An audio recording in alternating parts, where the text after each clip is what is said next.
나는 전능하신 아버지 하나님, 천지의 창조주를 믿습니다. 나는 그의 유일하신 아들, 우리 주 예수 그리스도를 믿습니다. 그는 성령으로 잉태되어 동정녀 마리아에게서 나시고 본디오 빌라도에게 고난을 받아 십자가에 못 박혀 죽으시고 장사된 지 사흘 만에 죽은 자 가운데서 다시 살아나셨으며 하늘에 오르시어 전능하신 아버지 하나님 우편에 앉아 계시다가 거기로부터 살아있는 자와 죽은 자를 심판하러 오십니다.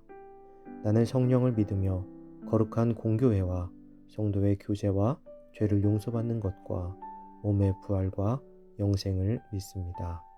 아멘.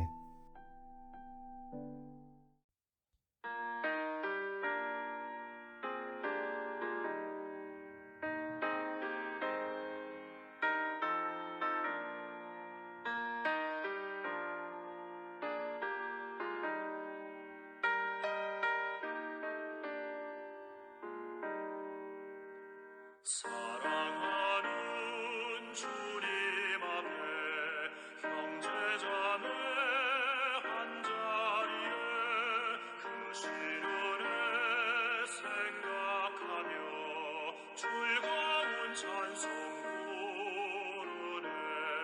내 주 예수 보를 받아 모든 사람 같이 환난 근심 위로하고 진심으로 사랑하세. 사랑하는 주님 앞에 온갖 충성 다 바쳐서 괴로우나 즐거우나 주님만 힘써 섬기네. 우리 주님 거룩한 손 제자들의 버르시사 남 섬기는 종의 도를 몸소에게 보이셨네.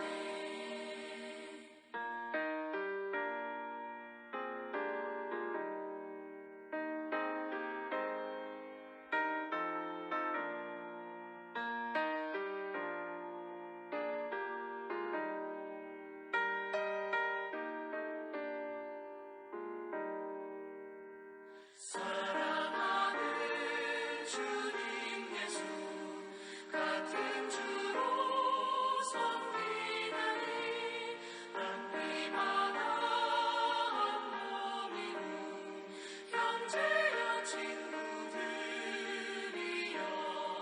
한 몸같이 친밀하고 마음으로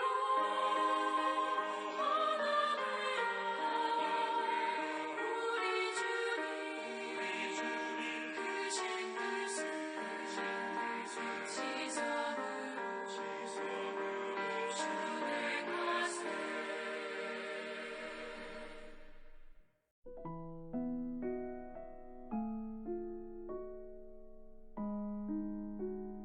오늘 하나님께서 우리에게 주신 말씀은 사도행전 18장 1절에서 4절입니다.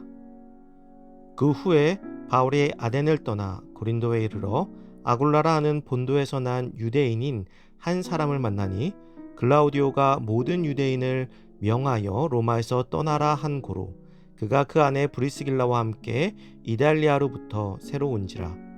바울이 그들에게 가매 생업이 같으므로 함께 살며 이르라니 그 생업은 천막을 만드는 것이더라. 안식일마다 바울이 회당에서 강론하고 유대인과 헬라인을 권면하니라. 아멘. 나의 조력자라는 제목으로 오늘 말씀 나누겠습니다. 아덴의 아레오바고 광장에서 헬라인들을 상대로 복음을 선포한 바울은 이제 고린도로 그 발걸음을 옮겼습니다. 고린도는 중부 그리스와 펠레폰네소스 반도를 연결하는 곳으로 무역과 상업이 발달한 곳으로서 지중해 연안 여러 지역의 헬라인, 가나안인, 애굽인, 아시아인, 시리아인 등이 세운 여러 신전들이 가득한 곳이었습니다. 그 중에서도 미의 여신 아프로디테, 우리가 흔히 알고 있는 이름은 비너스라고 하죠. 아프로디테의 신전이 고린도를 대표하는 최고의 신전이었습니다. 이곳에는 천여 명의 여사제들이 있었으며 신전 제의 시에 여사제들과 더불어 온갖 음란한 행위가 자행되었을 만큼 타락한 도시였습니다. 바울은 이곳에서 1년 6개월이라는 꽤 긴 시간을 머물러 있었습니다. 그가 그렇게 긴 시간 동안 머물 수 있었던 것은 바울에게 숙식을 제공한 브리스길라와 아굴라 부부가 있었기 때문입니다. 아굴라는 소아시아의 본도 출신 유대인으로서 로마에서 브리스길라와 만나 결혼을 하였습니다. 한때 로마에서 생계의 터전을 마련했다가 후에 로마의 황제 글라우디오가 유대인들을 로마에서 추방할 때 함께 고린도로 이주하게 되었습니다. 바울이 이들을 만나 숙식을 제공받고 고린도에서 오랜 시간 사역에 전념할 수 있었던 것이죠. 하나님께서 복음을 위해 헌신하는 바울을 위해 낯선 이방 땅에서 숙식으로 인해 곤란해지지 않도록 인도하시고 돌보아 주신 것입니다. 또한 브리스길라와 아굴라 부부에게 있어서도 바울과의 만남은 인생의 새로운 출발이었습니다. 사도 바울과 같이 위대한 사도와 함께 1년 반을 동고동락하며 직접 복음을 듣고 배우고 그를 도울 수 있었다는 것이 그들에게는 큰 기쁨이 되었던 것입니다. 후에 브리스길라 부부는 고린도 교회의 큰 기둥이 되었고 당시 최고의 기독교 지식인 아볼로를 지도할 만큼 훌륭한 신앙 지식을 겸비하게 되었습니다. 이 모든 것이 그들의 섬김으로 바울과 함께 할 수 있었던 축복인 것이죠. 사도행전 18장에는 브리스길라와 아굴라처럼 바울을 위해 조력한 자들의 이야기가 나옵니다. 그 첫째가 브리스길라와 아굴라였다면 둘째는 실라와 디모데일 것입니다. 실라와 디모데는 베레아 소동으로 인해 바울과 잠시 떨어져 있었지만 다시 만나게 되었습니다. 바울은 유대인의 소동이 극심했던 데살로니가 성도들이 염려되고 빌립보 성도의 안부도 궁금하여 동역자 디모데를 그곳으로 파송하였습니다.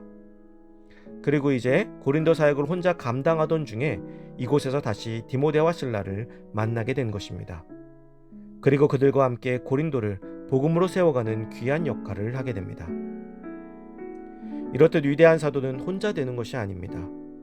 먼저 하나님의 인도와 돌보심을 받아야겠지만 그 돌보심은 이렇듯 눈에 보이는 조력자들을 통해서 이루어지기도 합니다. 오늘 우리는 혼자 살아가는 것 같지만 우리의 곁에는 나를 돕는 나의 조력자들이 분명히 있습니다. 그것이 가족일 수도 직장의 동료일 수도 있겠죠. 그들을 대함에 있어서 하나님께서 나를 인도하시고 돌보시기 위해 붙여주신 동역자이심을 항상 기억하시기 바랍니다. 그리고 그 동역자들에게 복음을 믿는 그리스도인으로서의 복된 삶을 증거하는 우리가 되어야 할 것입니다. 사랑하는 성도 여러분, 오늘 우리 주변에 나의 가장 귀한 동역자들에게 감사할 수 있는 우리가 되기를 소망합니다. 평소에 조력자로 여기지 못하는 실수를 범하였다면 오늘 말씀을 통해 감사하며 더 큰 하나님의 뜻을 향해 나아가는 우리가 되기를 간절히 소망합니다. 이 시간 주어진 기도 제목을 놓고 기도하고 또 각자의 기도 제목을 가지고 기도하도록 하겠습니다.